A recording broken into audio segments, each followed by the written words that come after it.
Hello listeners, Jordan here. I just want to let you know that you can listen to Nighttime early and ad-free on Amazon Music. Include it with Prime.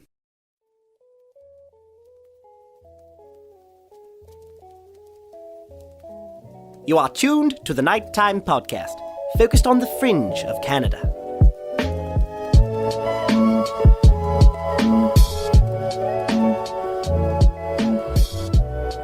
Welcome back to my coverage of what may very well be Canada's most well-known outsider artist and musician, Tonetta. In the last episode, I was joined by my good friend and former bandmate, Aaron Corbett, for a discussion surrounding this controversial figure. And naturally, there was some controversy.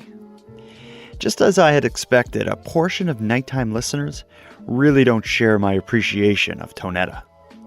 But also as I had expected, the majority of listeners I've heard from thanked me either for highlighting a favorite artist of theirs or for introducing them to one of the internet's more memorable rabbit holes. If you find yourself in the latter group, you're going to love this episode. As I explained in part 1 of this series, it took a lot of work and it got weird a handful of times, but I managed to connect with Tony Jeffrey, the Toronto-based man behind the Tonetta phenomenon. And Tony, he agreed to share his story in an interview. The result was easily one of the more spellbinding interview experiences I can recall.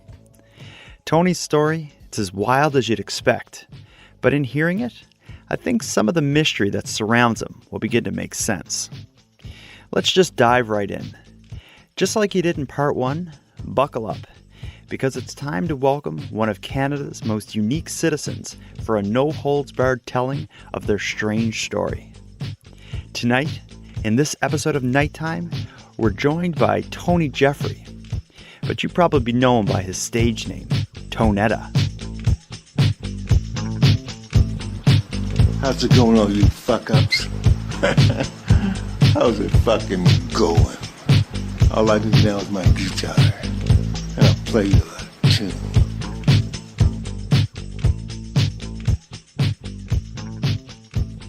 Should I be calling you Tony? Is that what people call you? Yeah, well, the guys I work with, you always call me Tony. My family, brothers and sisters, mother and father, they called me Anthony. People now on Facebook, some of them just call me Tonetta. Yeah, and that's like... And then when I walk around downtown, I would hear Tonetta, right? So Yeah. I don't know them, but they know me. Oh, yeah. Well, People know me downtown. One girl, I was in the bulk, the bulk foods, bulk barn. Uh-huh.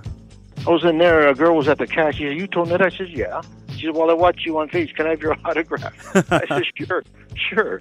Oh, that's amazing. Well, They do notice you. People notice you. Yeah, well, there's no escaping the fact you're known around the world as Tonetta. But tell me a bit about Tony. Like, who are you? What's your background? Where you're from? Just give me kind of the crash course. Well, in who I'm you are. just born in Toronto, basically downtown Cabbagetown.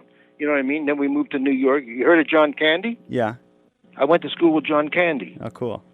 at Holy Cross School at Cosburn in Don Lanson Cosburn there, the school there. That's a great school, because I didn't go too far in school. In fact, I don't even think I made it to grade 7. They flunked me in grade 1. They even flunked me in grade 7. Huh. Because I wasn't... they gave me a test later on. I was better with my hands, so they sent me to a trade school when I was about 14 or 15 years old. What they did was they take you on work study. Mm-hmm. So I went to an upholstery shop, and I talked to one of the guys on the line making furniture. He says, "You want to come here?" He says, "All you got to do is apply. The government will give you $48 a week to learn, and you can get out of school." Mm-hmm. So I went back, talked to the principal. I was only 15 years old, right? I said, "Look, I can get a job as an apprentice at House of Braemore, eh?" Mm-hmm. And the government will give me like an apprentice thing at $48 a week. So they let me go. I left school early before 16. Oh, wow. And then I was making, like I say, $48 a week, and I learned within a year some of the stuff. I quit there. I went to a place across the street, an upholstery shop, and I was making about 120, 150, I think, a week after that, And I was giving my mother all the money. She says, "When you turn 16, she says, I'll buy you a motorcycle." And she did. I gave her all the money. I didn't need the money. From that motorcycle, I just progressed. I was riding motorcycles for 25 30 years. I just love motorcycles. Yeah, and You know. as someone who listens to a lot of your music, it's obvious to me that you have some kind of musical background. Like, did you have education in music, or was this something you're always into? Like, when did music start for you? I guess around when I first saw maybe Elvis Presley. I don't really know. What I used to do when I was a kid, about 8, 9 years old, I used to get a piece of wood, right? Mm-hmm. A long piece of wood, like a 2x4, not very heavy. I would put nails in the top and the bottom, and I'd put elastic and pretend it was a guitar. By the time I was 13 or 14, I went downtown to Richmond's Trading Post and I bought an acoustic guitar. And then, I don't know, I just kept playing it, all my life. I never gave it up. I loved the guitar, I used to always play with my brother. When I had the house, I built a sound room in the basement. Mm-hmm. I could never write music. I didn't know. I couldn't. If I tried, I couldn't write a song. But my brother would always come over, and then after work, and we jam in the basement in the sound room I built. And I didn't know my ex didn't like that. When I had the marriage breakup, the first thing I took was my guitar. I left everything else. I didn't care about everything else. Yeah. And you never played in bands or anything? Like, you just... The only band I played in was my school buddies. And we went to California in 1969. I bought a Beetle Volkswagen, brand new one, and we took that to California, 3,000 miles. But I knew they weren't ready back then. We weren't ready. They figured they're going to make the big time. I think it was Frank Zappa. Some manager got in touch with us when we got to California, Los Angeles, mm-hmm. and he backed us up a bit. We put us into a studio downstairs, and upstairs was Frank Zappa or someone doing a recording. Oh, cool. We were that close to famous people. Yeah. We saw a few famous people in California. We stayed there for about 2 months, and then we headed home again because I never thought we'd make it. We just weren't ready. I knew we didn't have our shit together. Simple as that. Mm-hmm. The writing was okay, but it wasn't tight. I was basically playing rhythm. They weren't interested in anything what I did, so I basically cut out. Once we got back, I went back to my job again, and I, like I said, I got married. Yeah, but I never gave up the music. I never ever gave it up. And you talked a bit about your marriage. Like, I guess at a point in kind of the late 70s, early 80s, it seemed like your life kind of became a bit more traditional, where you had like the wife and the kids. Can you just kind of tell me about what your life was like at that point? Were you kind of like a career man as an upholsterer, or what was your life like during kind of the happier days of your marriage, I guess? Well, there wasn't no real happy days in my marriage. I met her someone was getting married, and she knew who they were, and I knew who the people were, right? Mm-hmm. So that's how she met me. I was wearing a black velvet suit with long hair. That's the way I was in the 60s, Yeah. And she kept approaching me at the reception, right? Dancing. I said, look, I don't dance. I'm not a dancer. Basically, fuck off and leave me alone. She kept bugging me. At 1 o'clock in the morning, I basically gave in, and I don't dance. I don't dance. When you see me on YouTube, that's different, man, because that's something I had to learn. Mm-hmm. So anyways, I finally danced with her, and she found out where I lived, across the street from her girlfriend's place, which with my sister was across the street, same girlfriend, right? So she hung around with my sister to get to me now. And she was on the pill. Those things I didn't know anything about back then. Mm-hmm. I was a virgin until I met her at 24. The first time was with her, and it wasn't very good. Because what she did was she took me to her parents' place in the basement. There was a couch. Mm-hmm. She gave me some wine, a big bottle of wine. I drank the wine, and then basically I don't drink, and I got a little bit dizzy and everything. Mm-hmm. And that's when she started taking advantage of me. Oh God! She laid on the couch, and I screwed her. And then her brother comes down the stairs, seeing her naked and stuff. I mean, to me that's cheap. But anyways, after that. We were basically boyfriend and girlfriend, and wherever we went, it was sex. If you want to be that way, fine. So we went away, we went here, went there, wherever it was, you name it, in a tree, it was sex everywhere. Yeah. And she says she loves sex, I can't live without. I said, well, then why don't we get married? Because I love sex too, right? Mm-hmm. And so we got married a year later. And then once we got married, she says, I think sex is highly overrated. I don't like it. She says, if you learn how to swim, we could have sex. Or if you do this, we could have sex. If you cut your hair, we'll have sex. I mean, what is the deal? I don't go for the deals. I mean, I don't know. I didn't understand her thinking. She didn't marry what she saw. She married what she could change, and that just doesn't work. Of all the men in the world, she decided to try to change. She chose you. Probably not the wisest choice she made. I had nothing but trouble with her. You know what I mean? I wasn't even in the wedding pictures when we got married. Her parents had professional photographers, eh? Mm-hmm. So the photographer, she was over her parents' place, eh? And I guess they went into the backyard. You know how they take professional pictures of the bridesmaids and the bride? Yeah. Well, that's fine. They did all that. But I didn't know any of that until after we got married, about 2 weeks later, when she got the pictures back, right? Mm-hmm. I said, where am I in any of these wedding pictures? She says, my parents didn't want you in. I said, well, I'm the groom. I said, that's ridiculous. Then I took off the ring and I never wore it again. I said, forget it. I said, I want an annulment. But she kept putting it off, eh? Meantime, I had 2 kids, 2 boys that were taken after me. I rode a motorcycle for 25, 30 years. My kid was wearing a leather jacket at 8 years old. He got one ear pierced at 8 years old. He was hanging with me. He was a boy, right? 2 boys, right? Yeah. And my mother, my wife says, I don't want them taken after you. I said, I can't stop them. They're boys and they're doing, they take after their father. She said, well, I'm going to put a stop to it. And she got rid of me. That was in 83? Yeah, that was 1983 when I finally had an appendix attack. I ended up on the floor 6 o'clock in the morning. And what happened was my appendix burst, and they rushed me to the hospital. I could have died right then and there. And then I went home after 2 weeks, right? She said, I'm not going to take care of you. Let your parents take care of you. So I went to my mother's. When I went to my mother's, I was still in pain, and then I was trying to get over the fact that, I'm losing the kids, losing the house, right?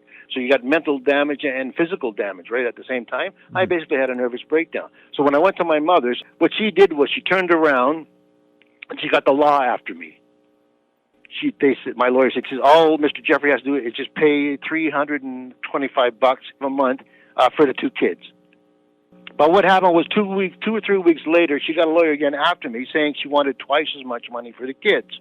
$600 and some odd dollars. I went up there, I said, from now on, you're never going to get a penny in your hand. She said, well, fine, then you can't see the kids. I said, fine. So I never saw the kids to this day, and they were 8 and 10 years old. And they never got a penny up until I turned about 60 years old when I got my Canada pension check. Yeah. And they started taking money off of that. And what I owed came to $98,000. Oh, geez. And they were taking $50 a month off my Canada pension, and any government check that go to me, they deduct it, like a GST, HST. You know what I mean? Yeah. A guy, Buddy, figured it out. He was going to take 160 years for you to pay that kind of money off. But it's like I say, it's still going on to this day. I haven't talked to her since 1983. Haven't seen the kids for 1983. They're still taking money off of me. Every now and then I get letters, these government letters saying GST, blah blah blah. But it goes to family, whatever. I think they take the money, then give it to her. But she's a millionaire now. Her parents passed away. They were rich. I listened to music for years, still have the same amount of tears. Love songs never helped my life.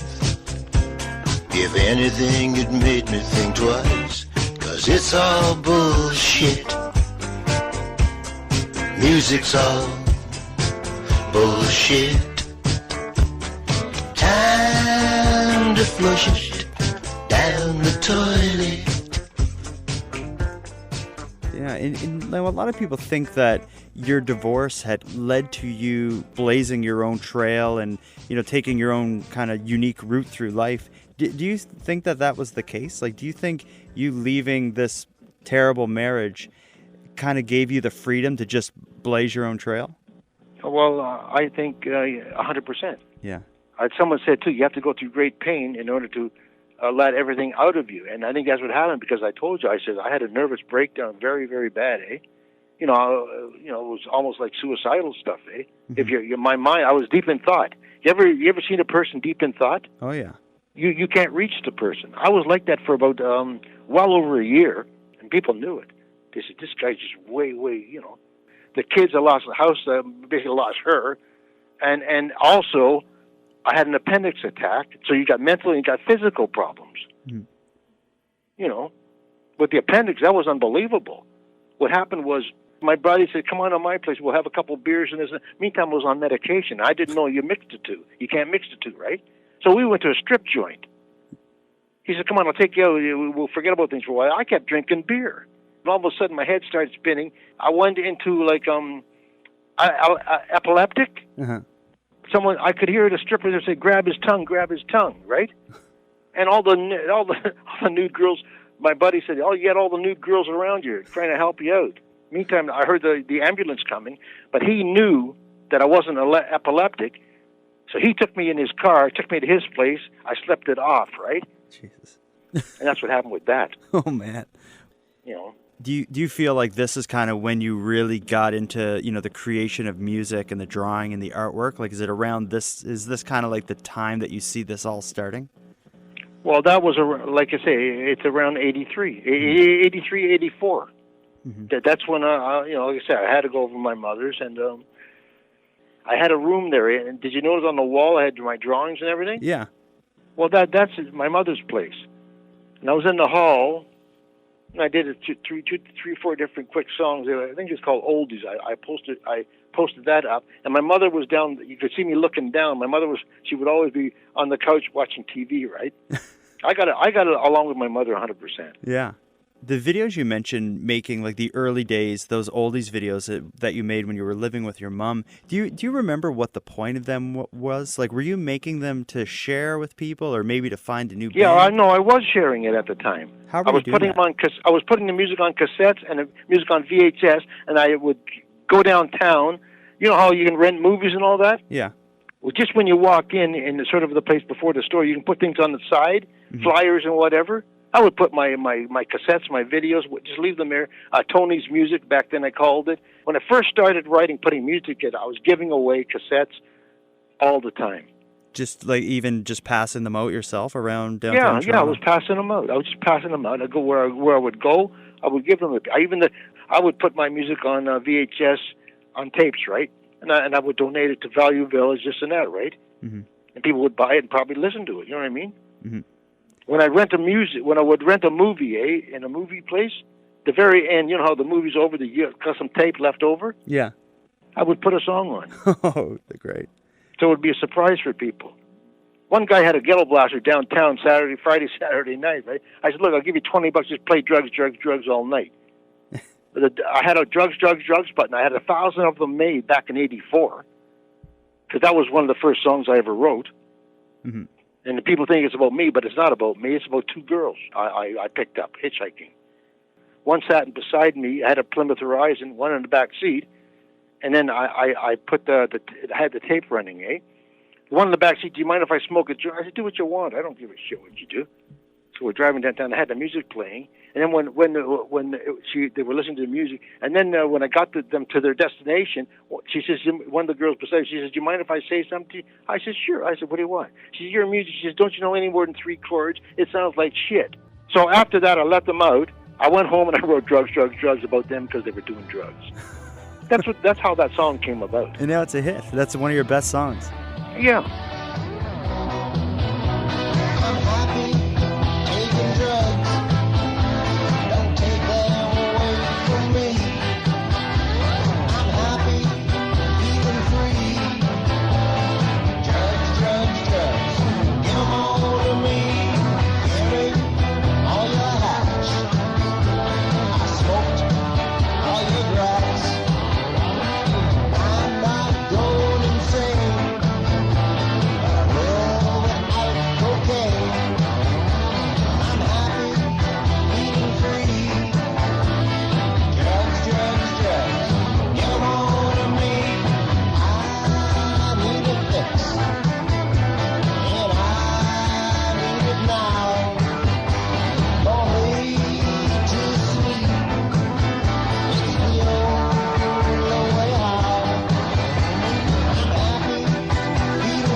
So you talked about doing the cassettes and VHS tapes and whatnot. Tell me the story of how you found out about YouTube and how you started getting your music there. I would give my music out to certain people. They say, "What? To put your stuff on YouTube." So I just found out more and more about YouTube. I didn't know about accounts, how to open them or anything. I can't type. So I got a guy to open up an account. It was called Tone444 about 11 years ago. And who was this guy? Just like a friend of yours, or somebody who liked your No, music? people help you. They're on the street. You know, people, they're on the street. I was paying like $10 every upload. Oh, wow. I was going broke. You know, I have 100 uploads at $10 a shot, and then YouTube closes me down, and I got to give the guy the same amount of money again to open it up again. I was, you know, every time I worked, the money was always going to the music. You were going back, you know, had very little money to pay the rent. But anyways, who was it? He's not there anymore on YouTube. He's the one who made me famous because he was talking about me, Lady Gaga, blah blah blah, right? And on that thing, that got 10 million views. And once that got 10 million views, he told him about my TJ 1749, right? And I had Precious Zone on there. And once everyone started getting on my YouTube TJ 1749, my Precious Zone jumped to 1.5 million, and YouTube closed me down. Okay.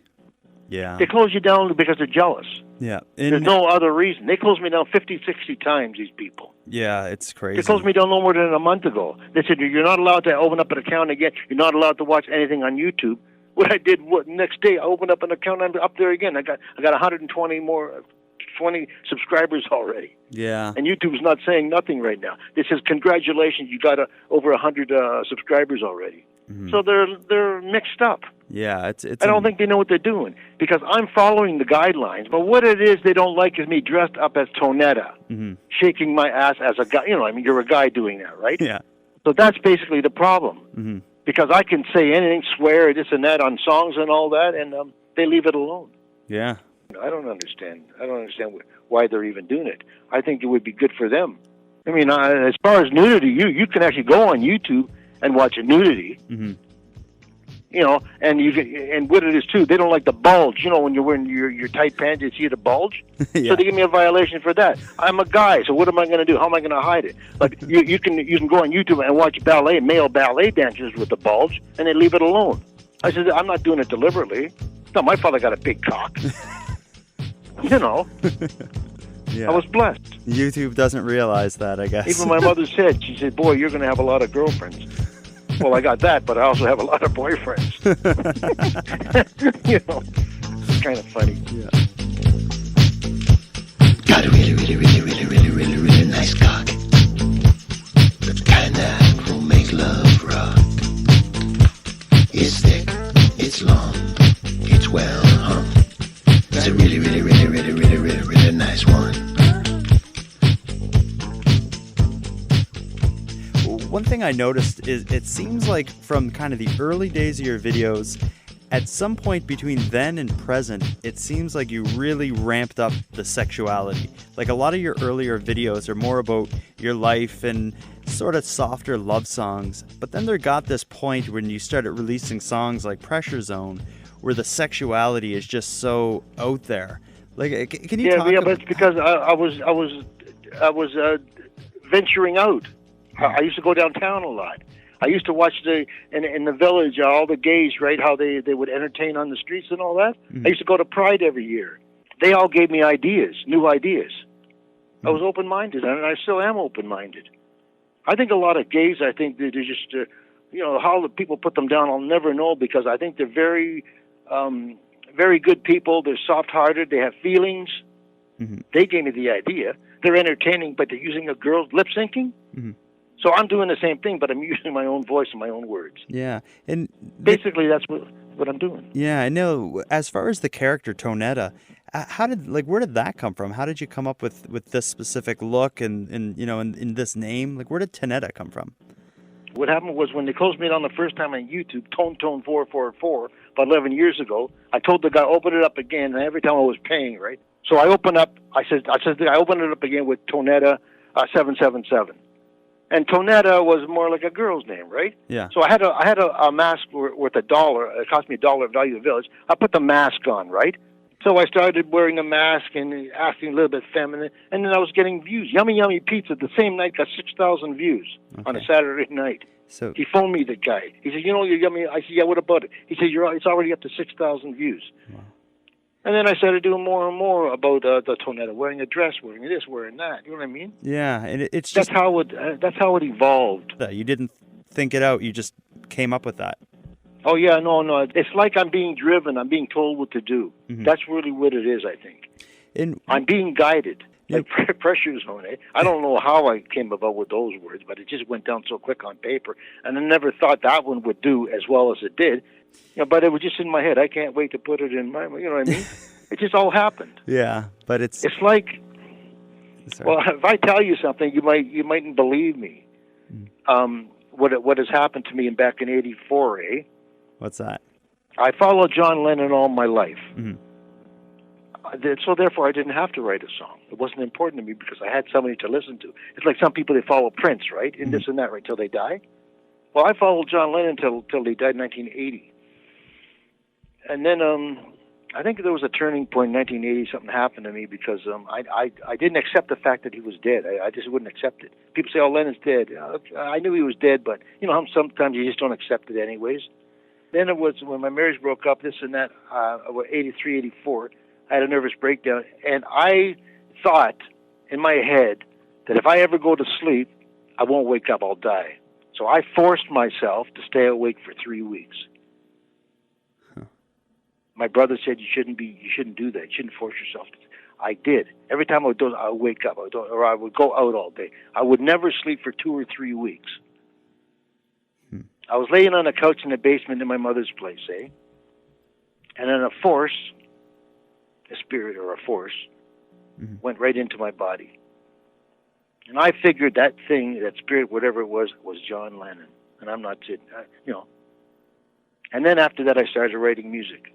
Wow. So, I don't know. People laugh, but I'm not laughing at that because it did happen. I still remember, and I was awake. I was totally awake when the force went into me. I believe when someone dies, the spirits are still out there, eh? And they can enter a body. They could probably even choose the body they want to enter. And who would Lennon choose? It would be one of his followers, someone who loved him. Mm-hmm. And so I think that's what happened to me. That's why I'm able to write, and it's so easy. I couldn't write. I couldn't even draw. Some of my art is unbelievable. I don't believe I'm doing it myself, the art. I don't believe I'm writing a song in 5 minutes and putting it together complete in half an hour with videos. Mm-hmm. I don't believe it's me to this day doing it. Now, I believe John Lennon's spirit is in me. Wow. It's as simple as that.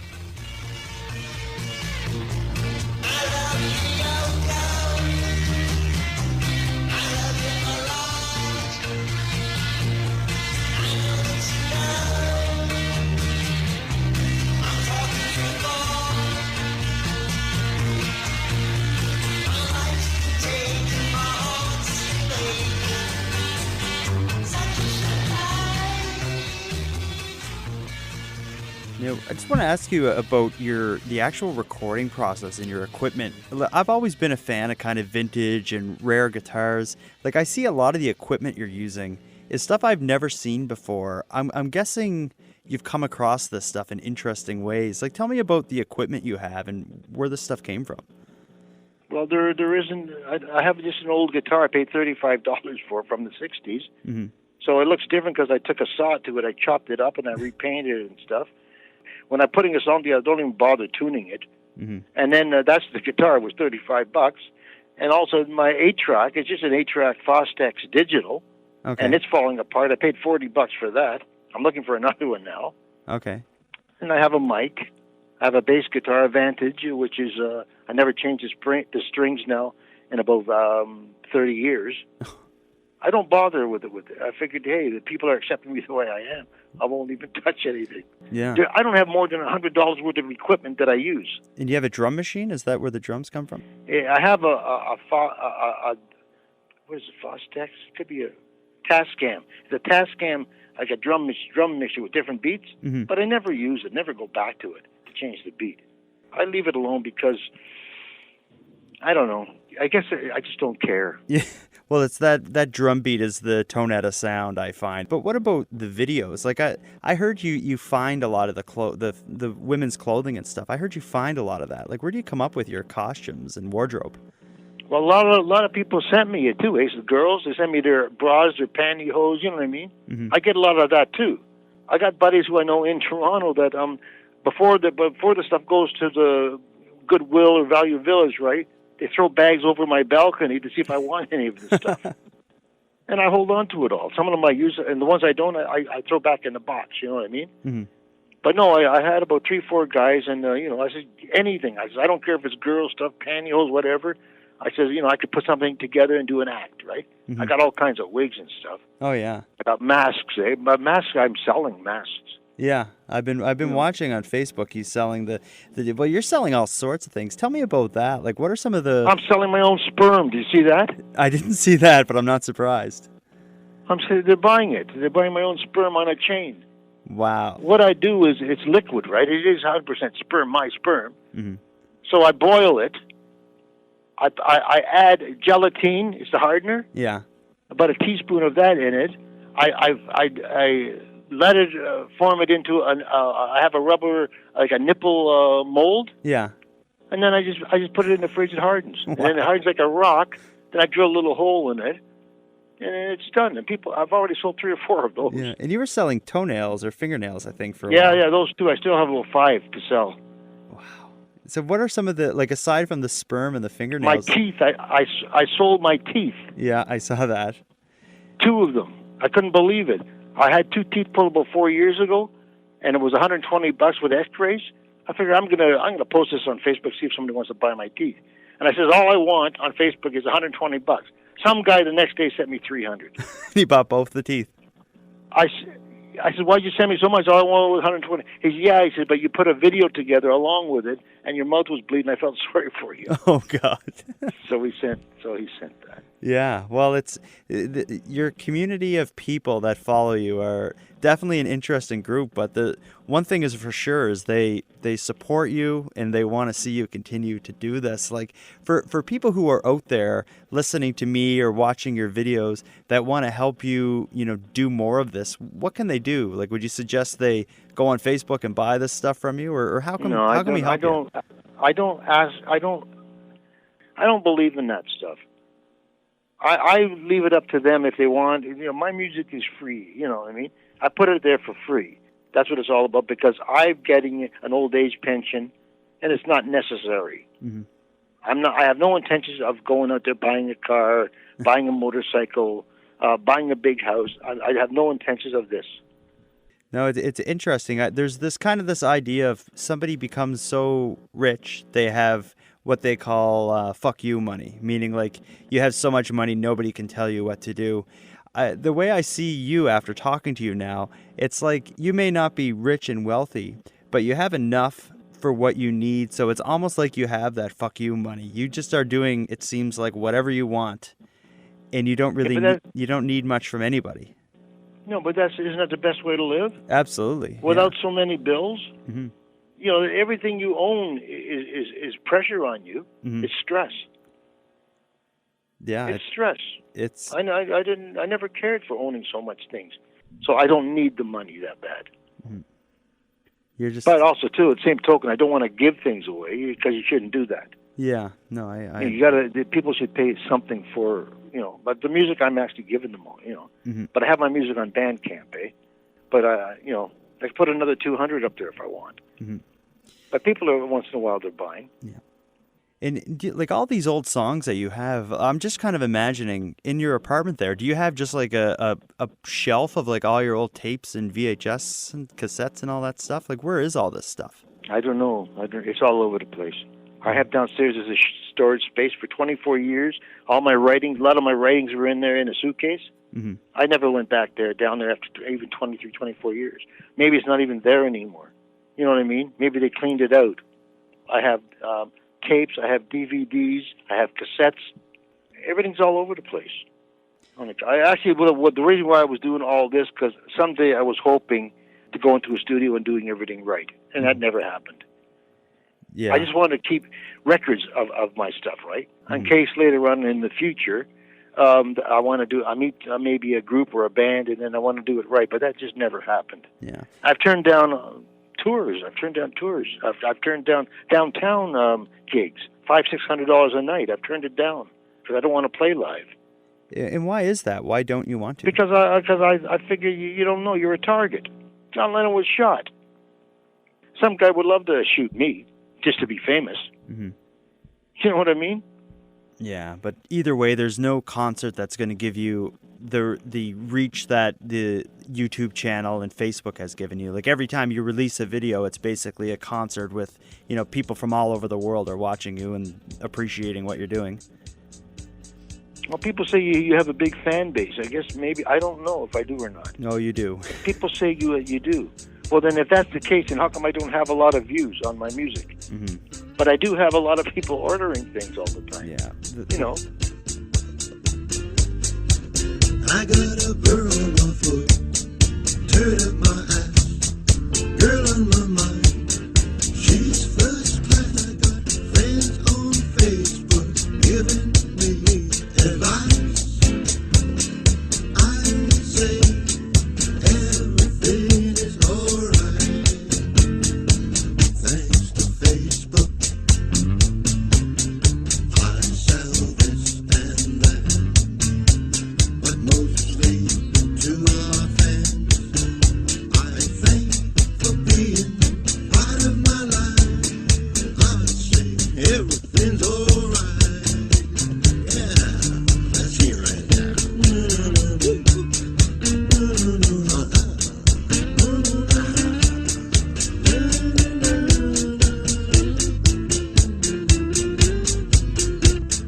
I'm a fighter, not a whip.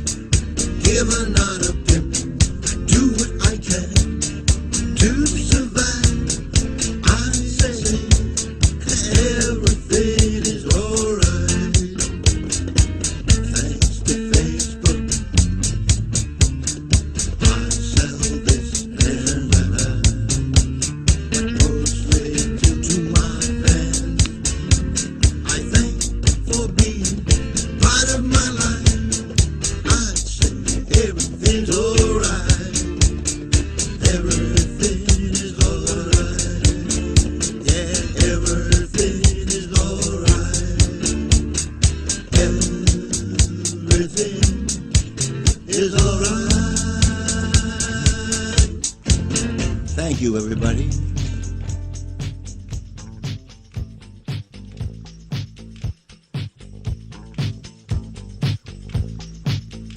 If you're still listening, thank you.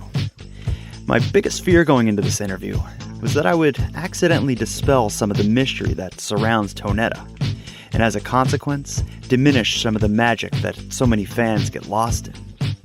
But as a Tonetta fan myself, I found a better understanding of Tony's story has only added to my enjoyment of his work.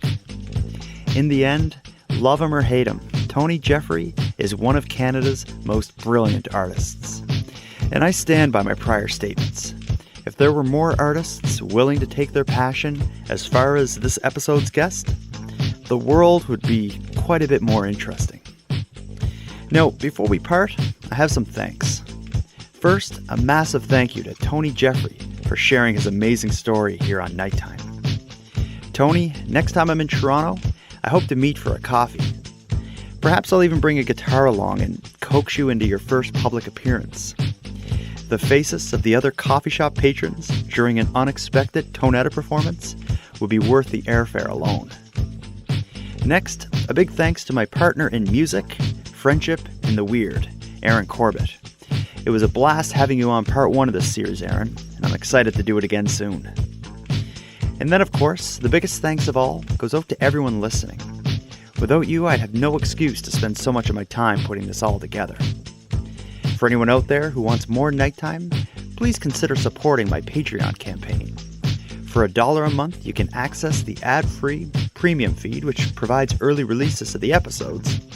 And then, for a couple bucks more, you can access the Nightcap After Show, in which I and a guest climb even further down the rabbit holes than you'll hear in the main episode. You can join my Patreon and access the supporter content by visiting patreon.com/nighttimepodcast. And with that said, I'd like to thank the current patrons of the show and welcome some new members to the group. Katie, Jacqueline, Passat Dream, Calaxa, Anna, and Marla, I appreciate your generous support of Nighttime. And for anyone else who'd like to support the show but can't help financially, you can give me a big hand by telling your friends about me and by leaving a positive review on Apple Podcasts or whichever equivalent you use. If any of you listening want to stay up to date with my activities on and off the show, follow me on Facebook, Twitter, and Instagram. I use the handle @NighttimePod. If you have any story ideas or want to give feedback on the show, I'd love to hear from you at nighttimepodcast@gmail.com. Now, until next time, take care of each other, hug your loved ones tight, and listen to Tonetta.